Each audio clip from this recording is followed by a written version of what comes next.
ketika dia ingin menikah, terus ada yang mengatakan minta izin dulu kepada orang yang sudah meninggal dunia atau iya. Itu kalau menurut Pak Kiai gimana ya? Mungkin butuh penjabarannya Pak Kiai. Iya, kan kemarin kita juga ada ini Ustaz, ada narasumber itu loh Ustaz. Dia wanita ini kesurupan. Kemudian dia punya kakak ipar. Kakak iparnya meninggal. Nah, kakak iparnya punya istri. Istrinya itu mau menikah lagi. Nah, pada waktu mau menikah, si wanita yang narasumber itu kesurupan. Katanya kesurupan kakak iparnya ngomong di situ. Di arena pernikahan sampai di acara pernikahan itu dia ngomong kalau saya kakak ipar, saya namanya ini disebut namanya. Nah, kenapa dia nikah nggak izin saya gitu? Memang masalah ini masalah yang kadang-kadang orang itu percaya langsung percaya langsung berapa loh, berarti besok kalau mau nikah izin dong di kuburnya seperti itu. Nah, seperti ini sebenarnya yang harus kita ketahui adalah banyak nih. Satu, orang yang meninggal nih Ustaz, ya orang yang meninggal ini jelas jasadnya dikubur, ya kemudian rohnya kembali pada Allah, karena itu roh itu suci kembali pada Allah Ta'ala. Yang jiwanya, nah jiwa itu tidak pernah dibahas oleh orang. Jiwa inilah menunggu di alam barzakh. Jadi besok itu yang nanti masuk surga sama neraka itu ya jiwa ini, jiwanya tuh sama seperti manusia. Nah, dia bertanggung jawab besok itu di akhirat. Besok di akhirat pada duduk dihisab apa salah dosa dan sebagainya, pada waktu ditimbang dihisab itu ya itu dia akan menjawab. Nah, kalau sudah seperti ini, tidak ada lagi dari seseorang yang meninggal itu tiba-tiba masuk atau bagaimana. Ya. Nah, kalau tiba-tiba ada orang yang meninggal kemudian masuk ke orang dia mengaku, nah ini biasanya jin. Cuma jinnya ini harus dicari nih, jin yang nakal ini siapa nih ngaku-ngaku nih. Berarti secara nggak langsung itu tipu daya setan yang ingin melabuhi pikiran manusianya. Ya, tipu daya setan melalui jin yang masuk. Jadi ada unsur setannya. Karena apa? Saya pernah mengalami Ustadz. Jadi ada seseorang yang cukup dia itu. Jadi orang dulu kakeknya itu termasuk cukup sakti. Dia ngomong sama itu. Kesurupan juga sama, kasusnya mirip. Pada waktu itu dia muncul pertama kali itu dia sudah 1/5 telanjang ceritanya. Maksudnya pakai celana dalam. Nah, dia ngomong bahwa saya di akhirat saya tersiksa. Dia ngomongnya apa? Kirimi saya surat ini. Dia ngomong, kirimi saya surat ini. Jelas sekali. Nah, sama keluarganya akhirnya dibikinlah pengajian untuk ngirim surat itu ke kakeknya ini yang sakti dulu. Padahal udah meninggal. Paham ya? Paham. Yang kedua, dia ngomong kalau aku sudah pakai celana, terima kasih kemarin. Ya memang ngomongnya baik. Terima kasih kamu sudah ngirimin aku surat ini, kan gitu. Tapi aku kirimin lagi biar aku bisa pakai baju, tapi saya masih disiksa. Akhirnya dikirimin lebih banyak lagi. Dah, terus dia terima kasih lagi. Itu tiap minggu seingat saya itu. Pada waktu itu sudah mulai masuk tiap minggu, kemudian pakai baju, bajunya masih baju biasa. Kemudian dia minta dikirim lagi. Dia kirim lagi, dia pakai baju gamis. Jadi mungkin itu merupakan yang tadi saya bilang itu salah satu tipu daya setan. Iya. Dan ini terkadang banyak dari kita ini membenarkan ngikutin. Karena apa? Karena yang diminta surat dalam Quran. Oh gitu. Nah, jadi ini bukan surat dalam Quran. Jadi orang berpikirnya, oh ini baik kok, gitu loh. Padahal dengan Allah maghfir lil muslimin wal muslimat itu sudah cukup ya. Insya Allah cukup sekali sebenarnya. Atau kalau sudah meninggal, Allahumma firlahu atau hum, terserah. Ya itu sama. Sudah mewakili semuanya. Sudah mewakili semuanya. Apalagi kalau kita sudah pakai hum, udah mewakili semuanya. Semuanya. Ya kan Ustaz? Nah, di sini akhirnya apa? Akhirnya saudara-saudara kita tertipu dengan jin ini. Nah yang terjadi apa? Karena itu diomongkan kepada saya, Ustadz kok gini-gini gimana? Siapa yang kesurupan? Ketemulah dengan saya akhirnya. Saya amati, loh ini jin ilmu dari kakeknya. Nakal ini kakeknya, ini ilmunya. Panggil. Kamu ngapain minta seperti itu ngajari orang tidak baik? Nah akhirnya ngomonglah, karena dulu kakeknya sering ngamalin itu. Nah, kenapa kamu tuh pura-pura kamu itu nggak pakai celana, nggak pakai baju? Kenapa kamu gini? Ya dia ngomong biar orang-orang itu percaya katanya. Nah kan akhirnya ketemu. Sebenarnya banyak ya kalau pahala jariah itu. Kalau sedekah jelas, tapi niatnya harus jelas. Lillahi ta'ala sedekah ya, mau infak, mau sedekah, mau apa aja. Ilmu juga bisa, tapi ilmunya wujudnya agama. Kalau ilmu matematik, Allahu a'lam. Itu otomatis akan menjadi pahala jariah untuk yang masih hidup dan juga untuk orang yang sudah meninggal dunia atau gimana? Masih. Jadi yang masih meninggal, umpamanya Ustadz nih, benar mengajarkan ilmu agama, tapi nggak salah loh. Ini saya bilang ya nggak salah loh ya. Salah, betul. Selama itu nggak salah, ada dalam garis tauhid benar, itu akan menjadi amal jariah. Pasti. Ini nurun ke siapa-siapa, pasti ini amal jariah. Ya, tapi kalau ngajarkan salah, dosa jariah. Makanya kita harus benar-benar belajar lurus, belajar aja. Sempurna tidak mungkin, tapi belajar harus paham. Harus paham agar benar-benar ilmu yang kita berikan kepada orang ini benar. Bukan sesuatu yang salah, bukan ikut-ikutan, kan gitu.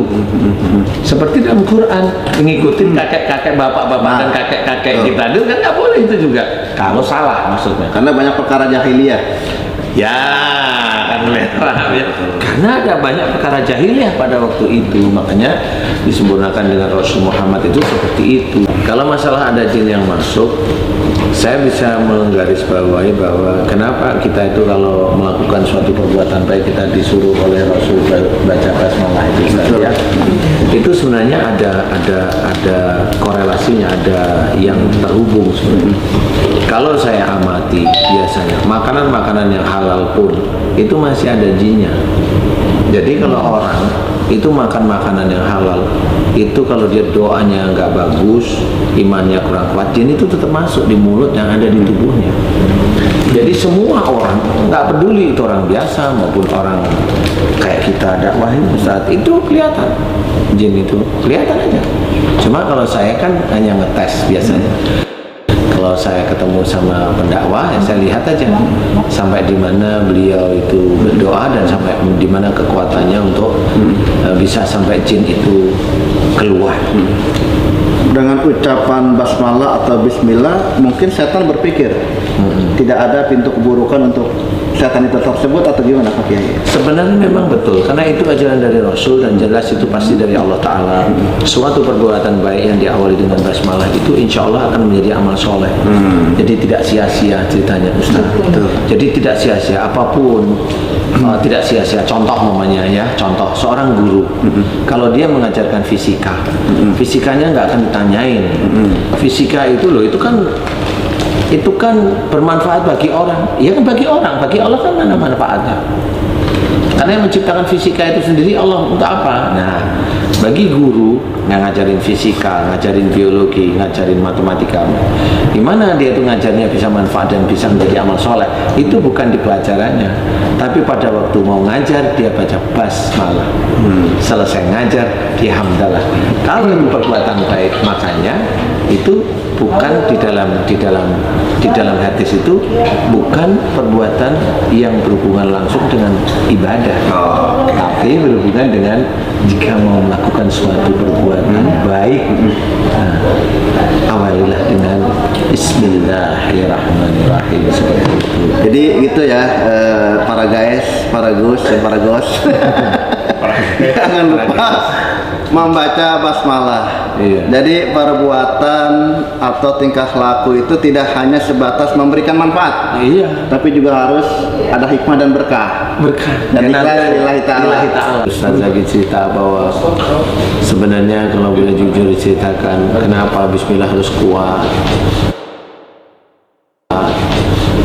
Karena Allah juga, tidak hanya cuma sekedar di bibir seperti itu, karena memang sebenarnya makanan itu walaupun itu halal, kayak umpamanya mangga ini mangga nih, mangga ini tuh masih ada jinnya.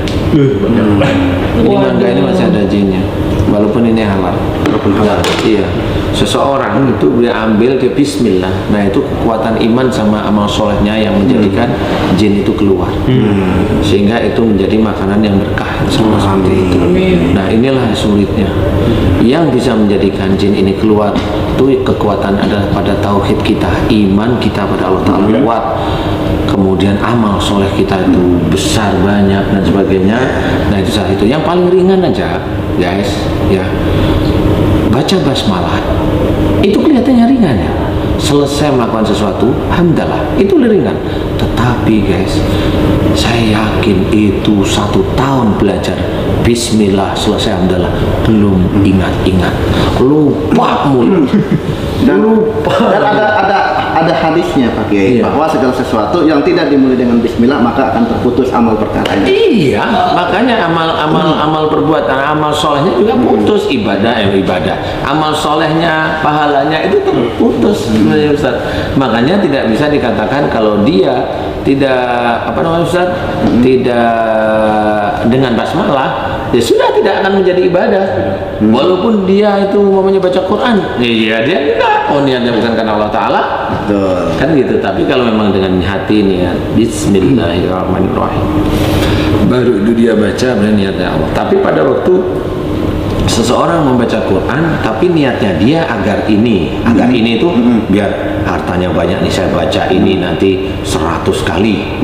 Nah itu kan hatinya sudah cerita bahwa dia baca ini bukan karena Allah, Motifnya beda. Ada sesuatu. Berarti komitmen dia yang mengatakan inna sholati wa nusuki wa mahyaya wa mamati hanya sebatas retorika bahasa, retorika dan pengetahuan biasa Ustaz. belum sampai kepada implementasi dalam perbuatan dia, belum ya? Belum. Oke, siap. Guys, inna sholati wa nusuki wa mahyaya wa mamati lillahi rabbil alamin guys. Itu ayat itu pendek. Itu pendek. Surat Al-An'am 162 itu pendek segitu. Tapi maknanya guys, ya Allah, sesungguhnya sholatku, semua sholat harus lillahi ta'ala, ibadahku, semua ibadah harus lillahi ta'ala, sampai-sampai hidup dan matiku pun harus lillahi ta'ala. Berarti kalau hidup kita itu lillahi ta'ala, berarti harusnya orang-orang seperti kita atau saudara-saudara kita itu mau melakukan sesuatu perbuatan buruk itu takut loh Ustaz. Betul nggak ya? Berarti ada pantun begini. Gimana Ustaz? Poromlah naik biang lala. Empok romlah naik biang lala. Ya. Kalau hidup mau berkah, ibadah ikhlas lillahi ta'ala. Lillahi ta'ala. Lillahi ta'ala itu gimana? Contoh mamanya ya, kita berumah tangga guys, itu kan orang berumah tangga itu hanya biasanya maaf hanya menjadikan ingin punya keturunan, boleh sih silahkan, kalau niat mau boleh-boleh aja, ingin punya memperbanyak orang-orang Islam silahkan, nggak apa-apa. Tetapi yang namanya lillahi ta'ala guys, wah itu yang mulai nyelempit nih. Kalau mamanya ada persoalan, nah di sini titik harus lillahi ta'alanya. Kalau ada persoalan guys harus dimusyawarahkan, wasyawirhum fil amri. Nah ini harus, nah itu mulai lillahi ta'ala.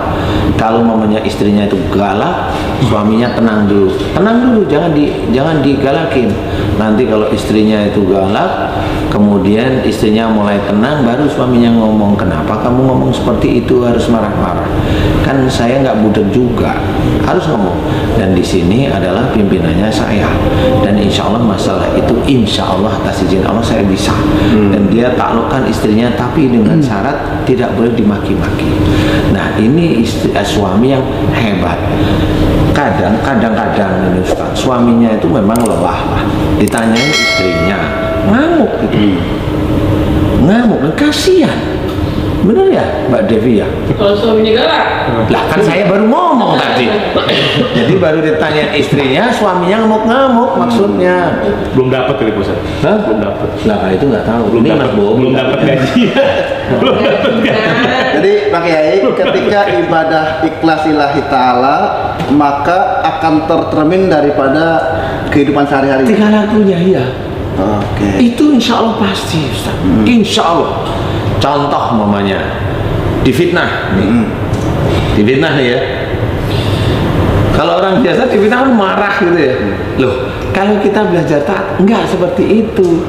Contoh ingat, kenapa fitnah, kita urut aja secara real ya Ustaz. Kenapa fitnah ini muncul dan terdengar oleh telinga saya? Nah ini harus diurut. Kalau ada seseorang itu melakukan fitnah, saya berarti Allah mengizinkan sampai. Betul ya? Betul. Allah mengizinkan sampai, tetap harus ada diketahui la haula wala quwata illa billah, itu tetap berarti ini atas izin Allah. Yang berikutnya adalah kalau sudah sampai ke kita ingat wa ja'alna ba'dakum li ba'din fitnatan atas birun, sungguh aku ciptakan kamu ujian bagi yang lainnya, apakah kamu sabar? Nah pada waktu fitnah itu datang kita ingat ayat Allah. Nah inilah yang sebenarnya kehidupan dan perilaku itu senantiasa seperti itu, sehingga tahu kalau ini saya diuji nih sama Allah Ta'ala melalui fitnah dari dia. Ya sudah, apa yang kita kerjakan? Wa idza khatabahumul jahiluna qalu salama. Jika engkau disenggol, dijahilin, disapa oleh orang jahil, dalam Quran disapa itu maksudnya ada orang jahil nyapa itu kan bukan assalamualaikum Ustaz, pasti ya, nyapa itu pasti tidak enak, mukul, maki, fitnah dan sebagainya. Allah menyuruh kok qalu salama, Katakan dengan baik. katakan dengan penuh keselamatan, dengan baik. Nah disitulah berarti kita doakan. Nah inilah akan terpatri pada diri kita, sehingga mudah-mudahan setiap saat orang-orang yang betul-betul dia mengaplikasikan ayat Quran, dia pasti seperti itu. Fitnah ya. Itu Sesuai nanti tapping 2 kita. siap. Fitnah akhir zaman. Ya kan? Menakutkan. Asyadun nal qatli. Kita itu lebih kejam dari pembunuhan. Bukan lebih kejam daripada fitnah. Yang dimaksud dengan